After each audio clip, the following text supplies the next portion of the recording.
How do you do, everyone? The great true stories are very often about the feelings of men facing death. And yet, there is one kind of man among us whom we would not permit to display fear at what might take place after death. And this, of course, would be any minister of the gospel who had preached immortality. No man wants to die, and yet what if such a man had to practice what he preached side by side with men who were by no means certain even of survival, much less immortality? Now, absurdly enough, the most important clue to this story is one of these tiny rubber balls, such as a little girl will use to play jacks with. And we have titled the story, The Jumping Parson.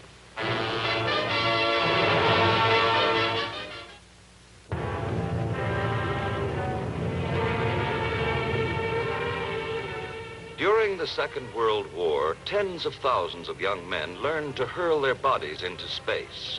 In newsreels, the sight of a sky full of parachutes became a commonplace scene. To no man suspended below the silk or nylon did it ever seem commonplace, but was a moment of crucifixion. One man learned this very well.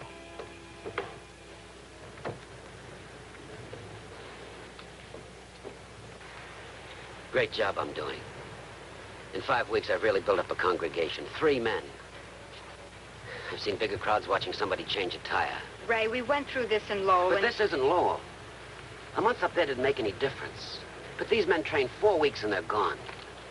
I've got to reach them quickly or not at all. Maybe a month isn't enough. It's got to be. I've got to show them that faith makes a man a better soldier. If I can't, I'm a failure. If I'm wrong, my whole life is a lie. You know you're not wrong. Yes, but they're the ones who have to know it. I'll see you later. All right, dear. Daddy, can I go? No, son, I'm going over to the barracks.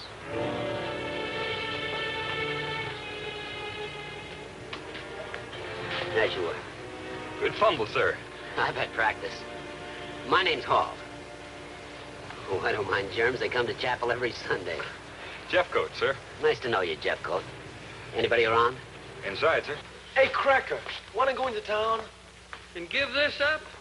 We'll give you extra duty. Sergeant Grant. You know I never did cotton to folks named Grant. You don't know how much you'll love me once we get started. Tell him, Wilcox. Tell him exactly what... Attention! Grass. Hi, man. Service is over already, sir? I keep forgetting to set the alarm. How's the neck, Wilcox? Coming along fine, sir. Thursday they take off the saddle. Where are they shipping you? No place. I put in for the new class. You cracked up on the tower. You know what'll happen to you if you go up in a plane? Anybody else want to catch? Oh, sorry, Chaplin. It's okay. Don't you ever get tired? You wouldn't dare. Daddy wouldn't like it. He in the new class, too? That's Babe Jeffcoat from Ohio State. His papa was all-American. He's got $umpteen million now. Babe's still a nice guy. But he's in the wrong outfit. Can't a paratrooper be a nice guy? Sure, sir. Just as soon as we start fighting nice Nazis. You guys got to practice more in jumping. You got to practice hating. Sir, maybe that's the reason we don't come to chapel. We're in the business to hate thy neighbor. You can't build with hate, Grant. I do. I turn out the best paratroopers at Fort Benny. They could be better. How? With faith. We've got faith, sir. Faith in ourselves. If we want anything from God, we ask him direct. We're a lot closer to him than you are, sir. About 1,500 feet. Excuse me, sir.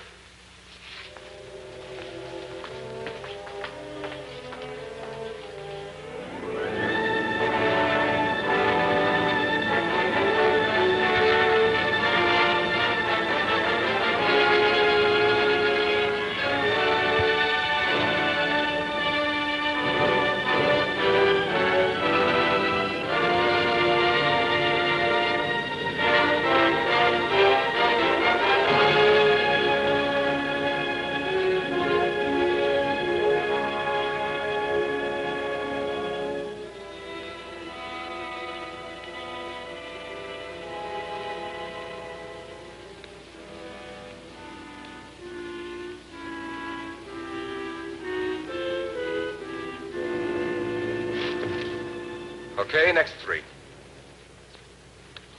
That tower is 250 feet high. Now, we've already had 2 guys chicken out this morning. Any of you want to join them? Okay. Here, look at them. Just plain rubber balls. You hold them in your left hand, you return them to me after the jump. Now, this is no game. The Army wants to make sure you're under complete control during the jump. Otherwise, we'll wash you out before you get a chance to kill yourself. You ready on the tower? Ready on the tower. Okay, go ahead. Good luck. Then jump! As you were. Morning, Sergeant. Good morning, sir. I've been out here watching you the last few days, Grant. You do a great job. Thank you, sir. I understand you're from Oklahoma City. Yes, sir. Oh, nice place. I was there once myself. Had a Look, great... sir, not every GI is lonely. My morale's great. What have you got against chaplains? Nothing, sir. It's not your fault they shipped you out here. Excuse me, sir.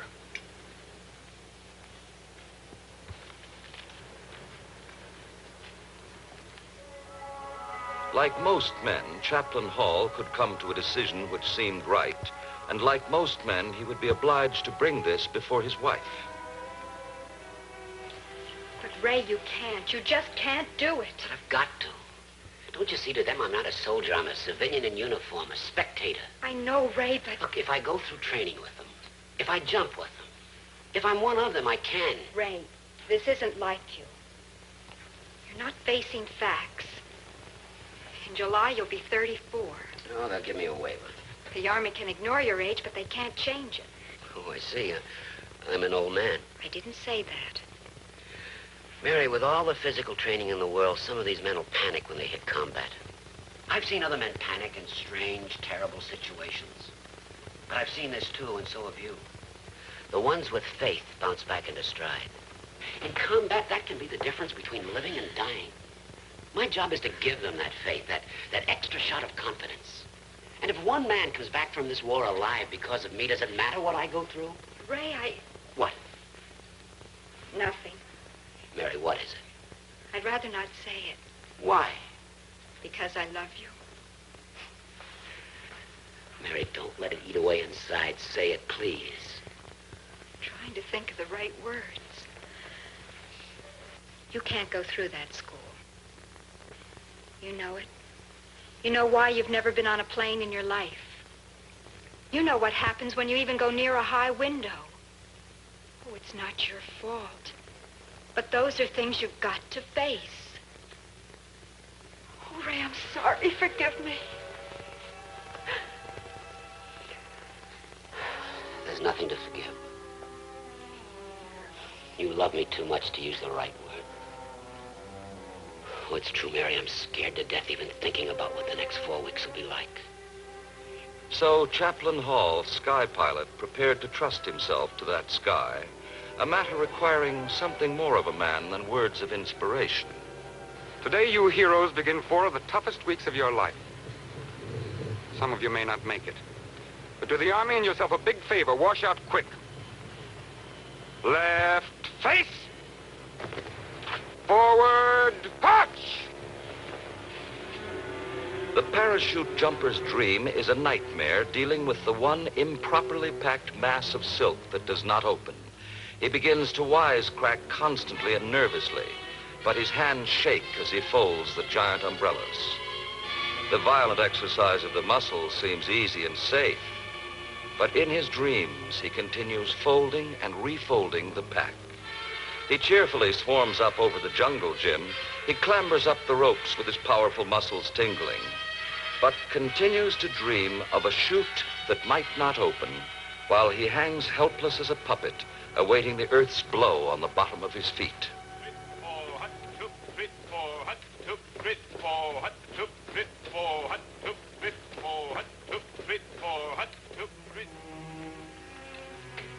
Hi, Daddy. Ray!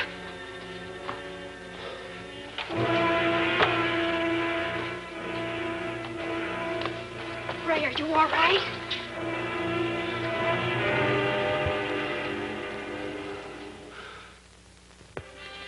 Somehow, you survived the first 2 weeks.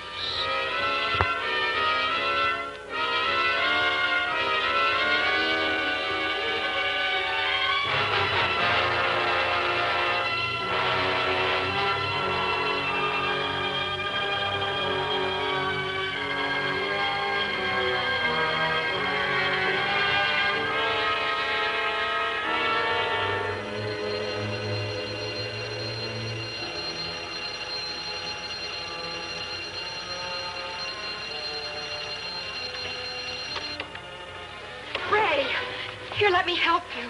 No, Mary, please. I'll make it. Are you sure you're all right, Ray? Yeah. Want me to bring you some coffee? No, I don't think I could hold it down. The jump today. A plane? No, the tower. The free drop. 250 feet. 25 stories high.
Ready on the tower? Ready on the tower. Next 3 heroes, move out.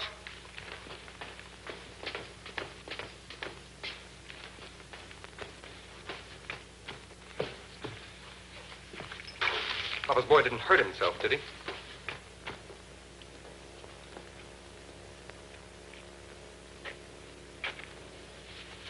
You have anything for me, sir? Yes, I almost forgot.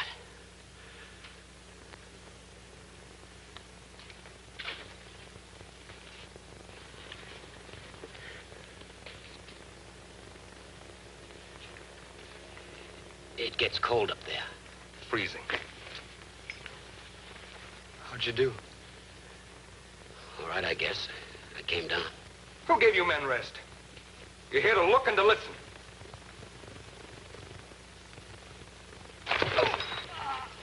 I'd like to break every bone in his body. You want to get court-martialed? Why does he have to keep yakking about my father? Because you bite. Pay him no mind and he'll quit. He keeps talking about Wilcox breaking his neck. Why does he have to keep yakking about guys getting hurt? He's gonna... Coming this way. I remember the day I got it. I was coming down kind of quick and... Shut up. One more guy forgot to listen. Carter. His old man's got scrapbooks, too. Too bad he didn't land on them. He pulled your trick. Came down stiff as a board. And he wasn't as lucky as you. It's his back. Okay, you heroes, next 3 for the hospital. Natural terror will stiffen a man's body, but the paratrooper is not allowed this. He must relax lest he break like a brittle log.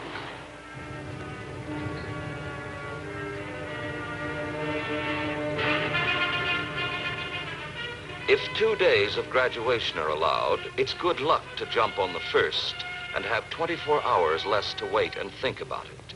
Of the 2 men, athlete and chaplain, Jeffcoat was the luckier.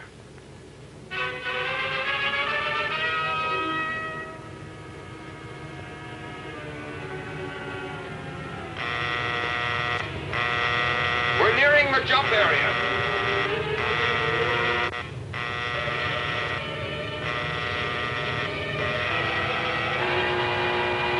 Stand up. Hook up.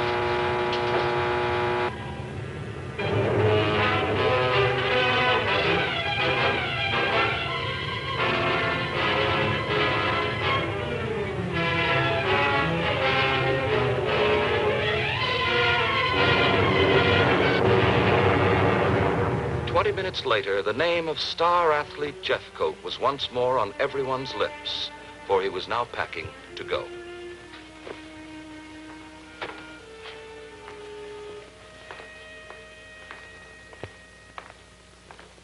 Babe, I just heard about Get it. out, will you? Get out and let me alone. I froze. Me. I looked down, I got dizzy, I couldn't see, I couldn't move. You know what it's like up there? No, I don't. All of a sudden, your insides are bouncing. You can't breathe, you get dizzy. You know if you jump, you'll get killed. The chute will never open. It looks like 1,000,000 miles down. I understand. My old man will never understand. I tried to tell him. Think it made any difference? He made me come out here like he made me go out for football. He's going to be proud of me if it kills me. Well, I'm through. If he wants a hero, let him buy one. Babe, maybe if I call him. No. No favors. Not from you or him or anyone else. Just get out and let me alone. Okay, babe.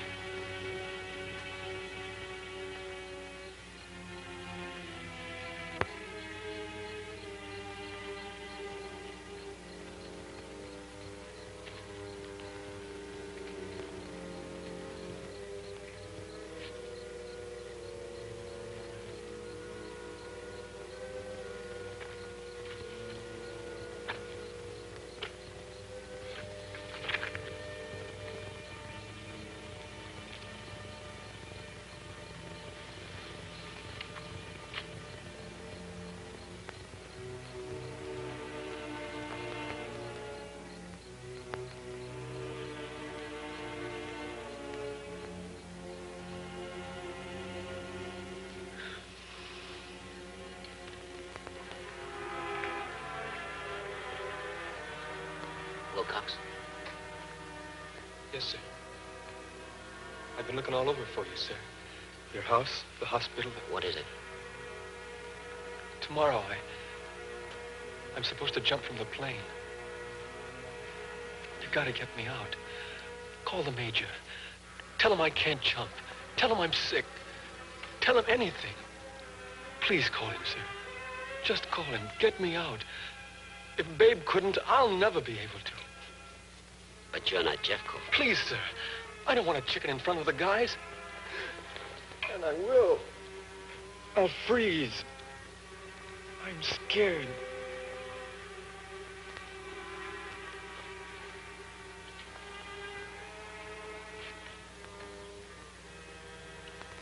I'm scared, too.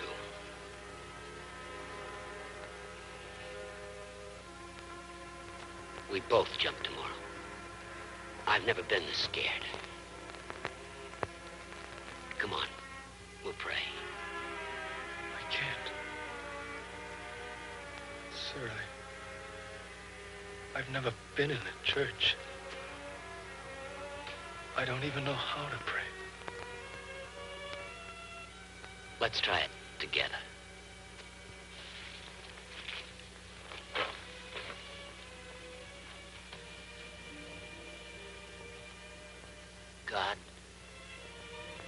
Wilcox and I are scared.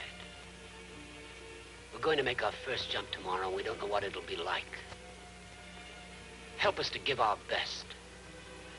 Give us the guts to do this. The courage is in us, but we need your help. Amen. Amen.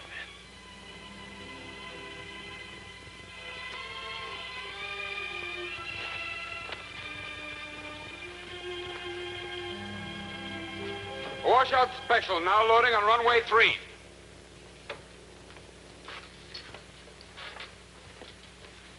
Chaplin Hall. May I speak to you for a minute? What do you want to tell me? The same thing you told Jeff Coat yesterday? And I thought you'd understand. Don't you see Jeff Coat couldn't take it? I washed him out quick before he froze in combat and killed himself. There are 15 men in there. The book says 3 of them will be killed in combat. 1 out of 5. I'd like to prove the book is wrong.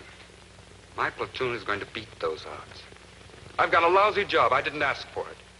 But I'm going to do the best I can.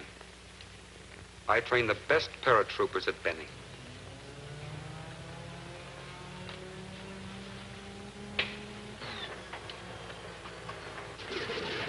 Any message for your wife, sir? I'll see her before you will.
The sight of a sky full of parachutes became a commonplace scene.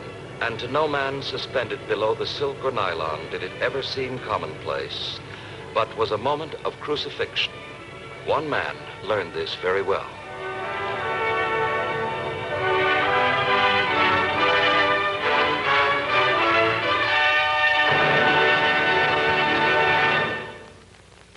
Our footnote is a living man this time. And after the announcement, I should like to bring him before you. In our brief story, of course, we could not begin to do justice to men passing through the supreme hour of their lives. So we are most honored to have with us our jumping parson, Dr. Hall. And perhaps you might tell us what it was that helped you the most. Yes, I certainly can. And it will take one word. And that's prayer. I was tremendously impressed with the scene in the story where Sergeant Wilcox and I kneeled to say our prayers together the night before we made our first jump. And that's very real. I found out I had to say my prayers often, not only in the training, but all through the war. And I don't think I would have ever survived had it not been for prayer. And I'm very certain this is one footnote to which I shall have nothing to add. Thank you, sir, for being with us.